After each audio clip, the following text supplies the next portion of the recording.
அண்ணா Ramajayam transport மேனேஜருங்களா? ஆமாங்க. ஆ ஒரு number சரி இருக்கா உங்ககிட்ட? அண்ணா. இல்லையா? அவர் நம்பரை வாங்கிக்கோங்க. இந்த டீமுக்கெல்லாம் ஒரே நிமிஷம் தான். குப்புசாமின்றவர் உங்ககிட்ட வேலை செய்ய வண்டி ஓட்டிட்டு இருந்தாரா? குப்புசாமி யாருன்னே தெரியலையே. லைன்ல இருக்கிறார் சார்.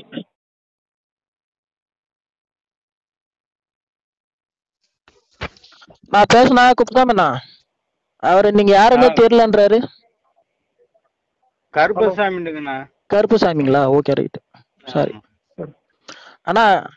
கருப்புசாமி என்றவர் உங்ககிட்ட வேலை பார்த்துட்டு இருந்தாரா? 2 வருஷமா 2.5 வருஷமா வேலை பார்த்துட்டு இருந்தான்னு சொல்றாரு. ஆமா. லாஸ்ட் டைம் ஏதோ ஆர்டிஓ கேஸ் போட்டதுனால அவங்க சம்பளம் பிடிச்சிருக்கிறன்ற மாதிரி அசோசியேஷன்ல கம்ப்ளைண்ட் பண்ணியிருக்காரு. என்ன அது தகவல் கொஞ்சம் சொல்றீங்களா? நீங்க? நான் வந்துட்டு NHDU மண்டல செயலாளர். NHDU national highway driver union service, Krishnagiri. கிருஷ்ணகிரிங்களா? ஆமா. சரி சரி சரி. அவருக்கு வந்துங்க ஆர்டிஓ வந்து பிடிச்சது உண்மைதான். லோடு ஏற்றி 8:30க்கெல்லாம் இங்கே பில்லு கொடுத்துட்டாங்க. சரி. அவர் வண்டி எடுத்துட்டு போகல. சரி. காலையில 4:30 5 மணிக்கு தான் எடுத்திருக்காரு. சரி. அதனால ஆர்டிஓ வந்து பிடிச்சிட்டாங்க. சரி. அதனால நிப்பாட்டி வச்சிருக்கு, வழக்கம் கேட்டிருக்கு. போனஸ் இதெல்லாம் வந்துட்டு அவர் போய் ஒரு இடத்துல நிப்பாட்டிட்டு வண்டி எடுக்க முடியாது, டிரைவர் அனுப்புங்கன்னாரு. அதனால நிப்பாட்டி வச்சிருக்குங்க. சரிண்ணா, இப்போ நான் என்ன கேக்குறேன்னா, இப்போ அந்த வண்டி லோடு எடுத்துட்டாங்க, இல்ல அவரால் வண்டி ஓட்ட கூட முடியாம இருந்திருக்கலாம் இல்லைங்களா? சரிங்க. அப்படி இருக்கும்போது வண்டிக்கு வந்துட்டு வேற எதனா பிரச்சனை இருந்தா ஓகே. ஆர்டிஓ கேஸ் போட்டதுக்கெல்லாம் நீங்க வண்டி டிரைவர் சம்பளத்தை பிடிச்சி வச்சுக்கிட்டு இந்த மாதிரி பண்ண 2.5 வருஷம் வேலை பார்த்துருக்குறேன்ற வேற சொல்றாரு அவர் உங்ககிட்ட. 2.5 வருஷம் வேலை பார்த்தவருக்கு இப்ப மட்டும் பிடிப்பாங்கன்னு யாராவது பிடிப்பாங்களா? வேணும்னே இப்போ உங்க வண்டியில ஓவர் டன்னேஜ் போட்டு ஓட்டுறது எந்த விதத்துல நியாயமாகும்? ஓவர் டன்னேஜ் தானே லோடு போட்டிருக்காங்க. நான் கேக்குறேன், 2 வருஷமா உங்ககிட்ட ஒருத்தர் வேலை பாக்குறாரு. அப்போ திடீர்னு வந்து ஒரு தப்பு பண்ணாரு அப்படின்னு சொல்லி நிப்பாட்டி வைக்கிறான். நான் தப்பு பண்றது தப்பு. அப்ப நீங்களும் சேர்ந்து தானே தப்பு பண்ணிட்டு இருக்கீங்க. ஒரு வண்டிக்கு பாசிங் டன்னேஜ்னா அதை விட அதிகமான லோடு தானே போட்டு ஓட்டிட்டு இருக்கீங்க. அது தப்பு கிடையாதா? சரி, அதுக்காக வந்து நம்ம போய் நேரம் ஆர்டிஓ நிப்பாட்டிட்டு கேஸ் வாங்கலாமா? கேஸ் வாங்கலாமா? கேஸ் வாங்காம ஓட்டுறதுக்கு நீங்க அவருக்கு என்ன சம்பளம் கொடுக்குறீங்க? சரி, கேஸ் வாங்கலாமான்னு கேக்குறேன். சரிங்க, இப்ப தவறுதலா போட்டுருவாங்க கேஸ். இப்போ ஆர்டிஓ நிக்கிறது அதே வேலையை தான் அவங்க நிப்பாங்க. ஓவர்லோட் போட்டு ஓட்டுறதுக்கு உங்களுக்கு யார் பர்மிஷன் கொடுத்துருக்காங்க? எந்த டிரான்ஸ்போர்ட் எந்த ஆர்டிஓ உங்களுக்கு பர்மிஷன் கொடுத்துருக்காங்க? எந்த ஆர்டிஓவும் எந்த இதுவுமே கொடுக்கறது கிடையாதுங்க. அப்புறம் நீங்க ஒரு ஓட்டுநர் இப்போ ஒரு எந்த வண்டியுமே பெர்மிஷன் கொடுத்து ஓட்டுறது இல்ல. சரிங்களா? எந்த வண்டியுமே பெர்மிஷன் கொடுத்து ஓட்டுறது இல்ல. நம்ம வந்து ஒரு இப்ப வந்து அவங்க ஏத்துறது வந்து 25 டன் 27 டன் தான் ஒரு காயில். சரி, லோடு ஏற்றி போனோம்னா நமக்கு வந்து 35 டன்னு கட்டுப்படி ஆகாதுன்னு தான் வந்து 5 டன்னு 4 டன்னு வந்து அது வந்து 5 டன் 4 டன் இல்ல, 15 டன் 15,800 ஓவர். ஆமா, அது வந்து தனியா நம்ம பிரிக்க முடியாதுன்றக்காண்டி 2 காயலா ஏற்றோம். சரி, இப்ப இந்த மாதிரி விஷயத்துல வந்து இப்ப வண்டி எதனா ஆக்சிடென்ட் ஆயிடுச்சு, எதனா ஒன்று ஆயிடுச்சு, டிரைவர் இறந்துட்டாரா, ஓவர்லோடுன்னு சொல்லிட்டு இன்சூரன்ஸ் கிளைம் பண்ணுவாங்களா டிரைவருக்கு? இன்சூரன்ஸ் கிளைம் இருக்கு. இன்சூரன்ஸ் தான் போட்டு வைக்கிறோம்ல எல்லாத்துக்குமே. ஆனா இன்சூரன்ஸ் போட்டு வைக்கிறீங்க, அது பாசிங் டன்னேஜ்க்கு மட்டும் தான். ஓவர்லோடுக்கெல்லாம் பாசிங் எந்த எந்த எந்த இன்சூரன்ஸ் கம்பெனிக்காரன் உங்களுக்கு ஓவர்லோடுக்கெல்லாம் இன்சூரன்ஸ் கிளைம் பண்ணி கொடுக்குறான்? கரெக்டான பாசிங் லோடு எடுத்துட்டு போனாலே ஆக்சிடென்ட் ஆனாலே வந்து டிரைவருக்கு எந்த ஒரு சேஃப்டி இல்லைன்னுட்டு நாங்க இங்க பாடுபட்டு இருக்கிறோம். நீங்க ஓவர்லோடு போட்டு வண்டி டிரைவருங்களை வச்சு ஓட்டிட்டு இருக்கிறீங்க. 1000 சில்லற சொச்சம் வண்டி இருக்குன்னு சொல்றாரு அவரு. உங்களை நம்பி ஒரு 1200 குடும்பம் ஒரு 1200 குடும்பம் உங்களை நம்பி இருக்கு. அதே 1200 குடும்பம் நம்பிதான் நீங்களும் இருக்கிறீங்க. ஏன்னா டிரைவருங்க வந்துட்டு ஒருத்தரா யாரும் இருக்க மாட்டாங்க, குடும்பத்தோட தான் இருப்பாங்க. அது எல்லாத்தையும் பார்க்கணும் தானே. அப்ப நீங்களும் உங்க சைடு தப்பு இருக்கு. அவர் ஒரு நாள் மாட்டிட்டாருன்னா அவர் மனநிலை என்னமோ, அவர் பிரச்சனை என்னமோ நீங்க கேட்டீங்களா? கேட்காம நீங்க ஒரு 2.5 வருஷம் ஓட்டினாரு, இன்னைக்கு எடுத்துன்னு போய் ஆர்டிஓ கிட்ட நிப்பாட்டிட்டாருன்னு சொல்லிட்டு அவர் சம்பளத்தை நீங்க பிடிச்சி வைக்கிறது எந்த விதத்துல நியாயம் ஆகும் சொல்லுங்க பாக்கலாம். சரி, அந்த விதத்துல எந்த விதத்துல நியாயம் இல்ல. ஒரு இடத்துல ஒரு வண்டியை நம்ம மாத்திட்டு இருக்கோம், ஒரு இடத்துக்கு அனுப்பிச்சு விடுறோம். அப்ப இவர் போயிட்டு வந்துட்டு நீங்க ஒரு டிரைவர் அனுப்பிச்சு விடுங்க, நான் வண்டி எடுத்துட்டு போக முடியாது அப்படின்னு சொல்றது நியாயமா? நான் வந்து ஆர்டிஓ காசு நீதான் உங்க சம்பளத்துல கெட்டா இதை சொல்லாம யாருன்னா சொல்லுவா? சொல்லுங்க நீங்க. இல்ல இல்ல ஒரு நிமிஷம் பொறுங்க. அவர் பேசுறாரா நீங்க பேசுறீங்களா? யாருக்கு நான் பதில் சொல்ல? அதுதானே இப்போ அவர் வந்து நீங்க ஆர்டிஓ ஃபைன் நீங்க தான் கட்டணும்னு சொல்லும் போது அவர் மனசு எப்படி இருக்கும் சொல்லுங்க. சரி, அந்த காசு வந்து அப்பயே போட்டு விட்டாச்சு. என்ன நான் கருப்சாமி நிர்வாகத்துல போட்டுட்டாங்கன்னு சொல்றாங்க. அண்ணா வந்துச்சு அந்த அந்த காசு ஃபைன் கட்டுற காசு தான் போட்டிருக்காங்க. ஆர்டிஓ கேஸ் 35,000 ரூபாய் காசு தான் போட்டு விட்டாங்க. போட்டு விட்டு என் அக்கௌண்ட்டுக்கு போட்டு விட்டு எடுத்து கட்டி வண்டியை ரிலீஸ் பண்ணி வந்தாச்சு. வந்துட்டு போன மாசமும் நினைச்சாங்க அகமாபாத்து போய்க்கிருக்கப்ப சம்பளம் பகுதி சம்பளம் போட்டாங்க. இந்த 15,000 12,000 புடிச்சிட்டு மாசம் பிடிப்புட்டாங்க. முடியாது, நீ காசை போட்டாதான் நான் வண்டி எடுப்பேன் அப்படின்னு சொல்லி நிப்பாட்டி பிரச்சனை பண்ணிட்டேன். உங்களுக்கு அண்ணன் சைடுல இருந்து உங்களுக்கு மொத்தம் அமௌண்ட் எவ்வளவு வரணும் அதை சொல்லுங்க. ஏன்னா இந்த மாசத்துல 24,000 ரூபாய் சம்பளம், ஒரு வருஷம் போனஸ் 15,000 ரூபாய், இவ்வளவு காசு எனக்கு வரணும்னா அப்ப மொத்தம் எவ்வளவு வரணும் அதை சொல்லுங்க. 24 34 39 ரூபா வரணும்னா எனக்கு. அண்ணா சொல்லுங்க. அவர் சொல்றாரு பாருங்க 39 வரணும்ன்றாங்க. அந்த போனஸ் கூட இல்லைன்னா கூட பரவாயில்லண்ணா, அந்த உழைச்சிருக்கிற காசாவது போட்டு விட்டுருங்க. இல்ல சாமி, அந்த உழைக்கிற காசை தான் நம்ம கரெக்டா நியாயமா பேசி கொண்டு வந்து நியாயமா கம்பெனில வந்து இது இப்ப சரி பண்றதுக்கு இன்னும் ஒரு டீம் இருக்கு. அதெல்லாம் நியாயமா எல்லாம் கேட்கணும். வண்டியை ஒரு இடத்துல நிப்பாட்டிக்கிட்டு வந்து கருப்புசாமி நீங்களும் அந்த மாதிரி பண்ணாதீங்க. ஆனா அதுதானே இப்ப 2 வருஷம் பண்ணிட்டு இருக்கு. முடிச்சுக்கிறேன். சொல்லுங்க பேசி முடிச்சுக்கிறேன். சொல்லுங்க. நீங்க ஒரு வண்டிக்கு ஒரு டிரைவரை மாத்தி விடுறீங்க. உங்க வண்டி முதல் போட்டு ஒரு 50 லட்ச ரூபா முதல் வண்டி போட்டு ஒரு 50 லட்சம் மெட்டீரியல் ஏற்றி ஒரு ரூபாய்க்கு ஒரு ரூபாய்க்கு ஒரு பொருளை ஏற்றி அனுப்புறீங்க. ஒரு இடத்துக்கு அனுப்புறீங்க. ஒரு 5,000 10,000 வந்து இப்ப புடிச்சிட்டாங்க. ஒரு டயரோ ஒரு ஏதோ ஒரு இந்த மாதிரி ஆர்டிஓ பிரச்சனைக்குனாலயோ ஒரு பிரச்சனை நடக்குது டிரைவருக்கும் உங்களுக்கும். டயரை வெடிக்க விட்டுருந்து புடிச்சிருந்தா சந்தோஷப்பட்டு பேசுங்க, இல்லைன்னா நான் போனை வச்சிருவேன். என்ன நீங்க சொல்லுங்க.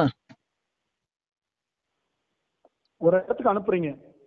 அனுப்புறம் போது ஆபீஸ் 2 வருஷமா நீங்களே சொல்றீங்க, நான் சொல்லல, 2 வருஷமா வேலை பார்த்துட்டு இருக்காரு. 2 வருஷமா நம்ம நிர்வாகம் பூராமே எல்லா நடவடிக்கையும் தெரியும். தெரிஞ்சுதான் சம்மதப்பட்டு தான் எல்லாமே வண்டி ஓட்டுறாரு. சரிங்களா? அப்படி இருக்கிற போது ஒரு இடத்துல போய் நிப்பாட்டிட்டு நீ டிரைவர் அனுப்பு, நான் அப்பதான் இந்த வண்டியை எடுத்துட்டு போவேன், இங்க இருந்து எடுத்துட்டு போக முடியாது, பணம் போட முடியாம எடுத்துட்டு போக முடியாது, பணம் போடாம எடுத்துட்டு போக முடியாது அப்படின்னு சொல்லி நிப்பாட்டிக்கிட்டாப்ல. அதுக்கு பிறகு அந்த புடிச்ச அமௌண்ட் நான் போட்டு விட்டேன். சரிண்ணா. சரிங்களா? போட்டு விட்ட பிறகு வண்டியவே எடுத்தாப்படி. சரி சரியா? கொண்டு போய் லோட இறக்கினாப்ல, மறுபடியும் கம்பெனிக்கு வந்தாப்ல. இந்த பிரச்சனை ஓடிட்டு இருக்கு. நான் மேனேஜர் ஓனரை போய் பாருங்க, இத உங்க தரப்புல நியாயம் இருந்தாக்கா சொல்லுங்க, அந்த பணம் கிடைச்சிடும் அப்படிங்கிறேன். அப்படியெல்லாம் அவசியமா யாரையும் பார்த்து நான் வண்டி ஓட்ட வேண்டிய அவசியம் இல்ல, நான் இறங்கிறேன் அப்படின்னு கிளம்பிட்டாப்ல. சரி. அப்ப அந்த பணம் போட வேண்டிய பணத்தை சரி அவரை வந்து நேர்ல பாத்துட்டு என்னன்னு பார்த்துட்டு அதுக்கு பிறகு பணத்தை வாங்கிக்கிறப்பா வண்டி யாருக்கும் பணம் போடாத போனஸும் போடாத நிப்பாட்டி வச்சாச்சு. சரியா? இதுதான் நடந்த விஷயம். சரிங்களா? சரி, இப்ப அவர்தான் வரமாட்டேன்றாரு இல்ல. அவர் வராம மேனேஜ்மெண்ட்ல என்ன நடந்துச்சு ஏது நடந்துச்சு அப்படின்றத பேசாம அந்த பணம் அவருக்கு வராது. லைசன்ஸ்லனா வாங்கிக்கலாம். அவர் தரப்பு நியாயத்தை வந்து நேர்ல இங்க சொல்லி. அப்ப உங்க டிரான்ஸ்போர்ட் எல்லா வண்டியும் ஓவர்லோட தான் ஓட்டிட்டு இருக்கீங்க? என் டிரான்ஸ்போர்ட் எல்லா வண்டியும் ஓவர் ஓட்டல. ஒரு சில வண்டி வந்து சந்தர்ப்ப சூழ்நிலையினால ஏற்ற வேண்டியதாகி போது ஏற்றி ஓட்டிட்டு இருக்கோம்.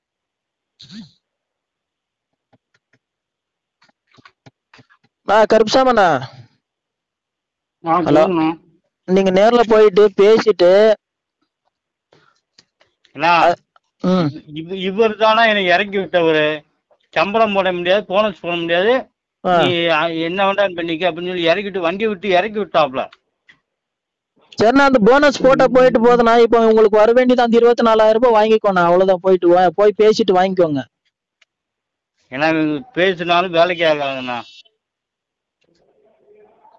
நான் மேனேஜர்ண்ணா. சொல்லுங்க. அவர் என்ன பேசினாலும் வேலைக்கு ஆகாதுன்றாங்க, அது என்ன அது சொல்லுங்க. அவரோட முடிவுக்கு நான் என்ன செய்யறது சாமி? எத்தனையோ பேருக்கு வந்து நம்ம இங்க நிர்வாகத்துல ஓடுறவங்களுக்கு பிரச்சனைன்ற போது சரி பண்ணி கொடுத்துட்டு இருக்கோம். அவர் ஒரு முடிவை தெரிஞ்சுக்கிட்டு அவர் பேசினாக்க நம்ம அதுக்கு நம்ம எதுவுமே பதில் சொல்ல முடியாது சாமி. இந்த கம்பெனில வந்து நான் 30ஆம் தேதி தான் சம்பளம் போடுவாங்க. நான் 8ஆம் தேதியே இறங்கிட்டேன் இந்த மாசத்துல. காசு பிடிப்போம்னா நான் அப்படி வந்து இந்த கம்பெனியில் நான் ஓட வேண்டிய அவசியம் இல்லைண்ணா, நான் போயிட்டு வரேண்ணா அப்படின்னு போயிட்டேன். கணக்கு வழக்கெல்லாம் கொடுத்து ஒப்படைச்சு வண்டி கிண்டியில எல்லாம் பக்காவை ஒப்படைச்சிட்டு போயிட்டேன்.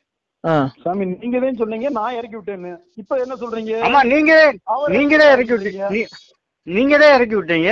நீங்க தானே கண்ணனை கேட்டா எனக்கு தெரியாதாப்ல, நீங்க தானே சொன்னீங்க சம்பளம் போட. ஏங்க வண்டியை வேலைக்கு விட்டுட்டு போறீங்க, 2 நாள்ல ஏதோ வேலை முடிச்சுட்டு வரேன் அப்படின்னீங்க. அப்புறம் நான் இந்த விஷயத்த சொல்லுவோம் இல்ல அவசியம், நான் அவ்வளவு தூரம் வந்து நான் அப்படி ஓட்ட வேண்டிய அவசியம் இல்ல அப்படின்னு. ஆமாச்சா, ஓவர்லோடு ஏற்றி காசை பிடிச்சீங்கன்னா அந்த கம்பெனில ஓட ஏற்றி ஓட்டுறது ஓவர் தான் ஓட்ட சொல்றீங்க. அந்த கம்பெனி மறுபடியும் சொல்றேன் சாமி, ஓவர் ஓட்டுனதுனால அந்த காசை உனக்கு பிடிக்கல. நீ கொண்டு போய் முதல்ல கொண்டு போய் ரோட்ல நிப்பாட்டிக்கிட்டு நீ ஒரு ஆள் அனுப்பிச்சுடு, அப்பதான் வண்டி எடுப்பேன்னு சொன்ன பாத்தியா? ஆமா, காசு பிடிச்சா சொல்லத்தானே செய்வாங்க. காசு பிடிச்சா சொல்லத்தான் செய்வாங்க. காசை வந்து இந்த பிடிச்சிருக்காங்க, நீ பண்ணதுனாலதான் பிடிச்சாங்க, நிப்பாட்டி வச்சிருக்காங்க. பிடிக்க கூட கிடையாது, நிப்பாட்டி தான் வச்சிருக்காங்க. நல்லா புரிஞ்சுக்கங்க. நீங்க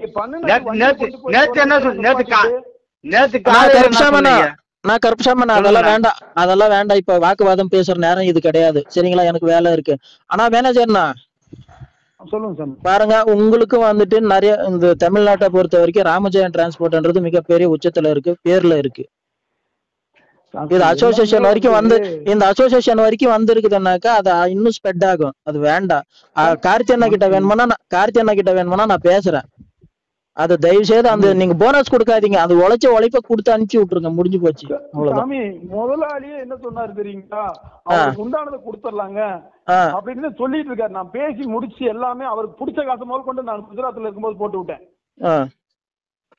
நாளை பின்ன இன்னொரு டிரைவர் இந்த டிரைவர் போனா இன்னொரு டிரைவர் வந்து வேலை செய்யணும்னா நிம்மதியா வேலை செய்யணும், ஓனரும் நல்லா இருக்கணும், தொழிலாளியும் நல்லா இருக்கணும். நீங்க என்னை பத்தி மத்த வண்டி எங்க வண்டி ஏதாவது வந்துச்சுன்னா இந்த வண்டியோட சூப்பர்வைசர் பேர் காளிராஜன் கேட்டு அவர் எப்படிப்பட்டவர்னு கேளுங்க. நான் மாலை போட்டிருக்கேன், அதை சொல்லக்கூடாது. நேற்று கூப்பிட்டு என்ன பேசுறாப்புல தெரியுமா? நான் எல்லா டிரைவர்களுக்கும் சப்போர்ட் பண்ணி ஒவ்வொருத்துக்கும் பிரச்சனையை சால்வ் பண்ணிட்டு இருக்கேன். நேற்று நான் மாலை போட்டிருக்கேன், என்ன பேசினாரு அவர் வார்த்தை வாயில இருந்து என்ன வந்துச்சுன்னு கேளுங்க. நேற்று காலையில இருந்து என்ன சொன்னீங்க? சம்பளம் நைட்டு ஏறி இருந்தீங்க. நைட்டு கேட்டு சம்பளம் கருப்சாமனா தயவு செய்து பாருங்க, நீங்க ஆத்திரப்படாதீங்க.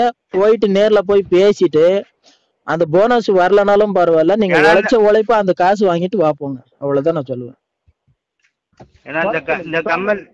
நான் மறுபடியும் சொல்றேன், அவ்வளவுதான், விட்டுருங்க. யாரும் புடிச்சு நீ உன் காசை புடிச்சு வந்து இங்க நிர்வாகம் இவ்வளவு பெரிய வளர்ச்சி ஆகாது, சரிங்களா?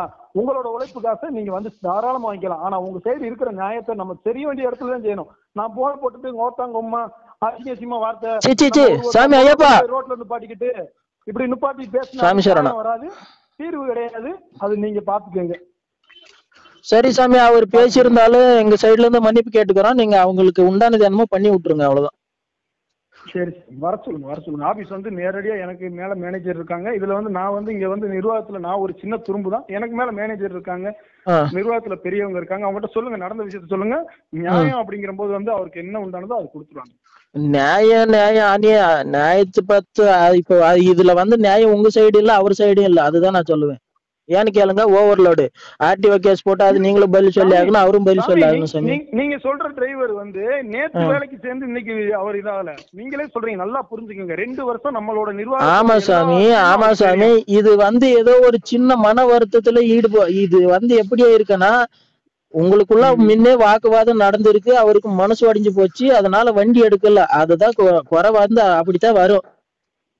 அதனால வந்து நீங்க பாரு, அவரும் உங்களுக்கு அவரும் வளைச்சு கொடுத்துருக்காரு, நீங்களும் அதுக்கு உண்டானதை பண்ணி இருக்கிறீங்க, இல்ல நான் சொல்ல வரல. இப்ப கடைசி நேரத்துல வந்து இது மாதிரி பண்ணிக்காதீங்கன்னு சொல்றேன், அவ்வளவுதான். வரட்டு சாமி, வந்து சரி பண்ணிக்கலாம். லைசன்ஸ்ல மார்க் ஆயிடுச்சு தெரியுமா உங்களுக்கு? இத சொல்றீங்க என்ன மார்க் ஆச்சு? லைசன்ஸ்ல கிளியர் பண்ணிக்கலாம். சரி சாமி, நீங்க வைங்க, நான் மார்க் ஆயிடுச்சு. ஆன்லைன்ல செக் பண்றப்ப என்ன ஆச்சுன்றீங்க? இப்போ ஓவர்லோட் டிரைவர்னு சொல்லி மார்க் ஆயிருக்கு. ஓவர்லோடு டிரைவரா? லைசன்ஸ் அனுப்பிச்சு விடுங்க பாக்கலாம். அனுப்பிச்சு விடுங்க.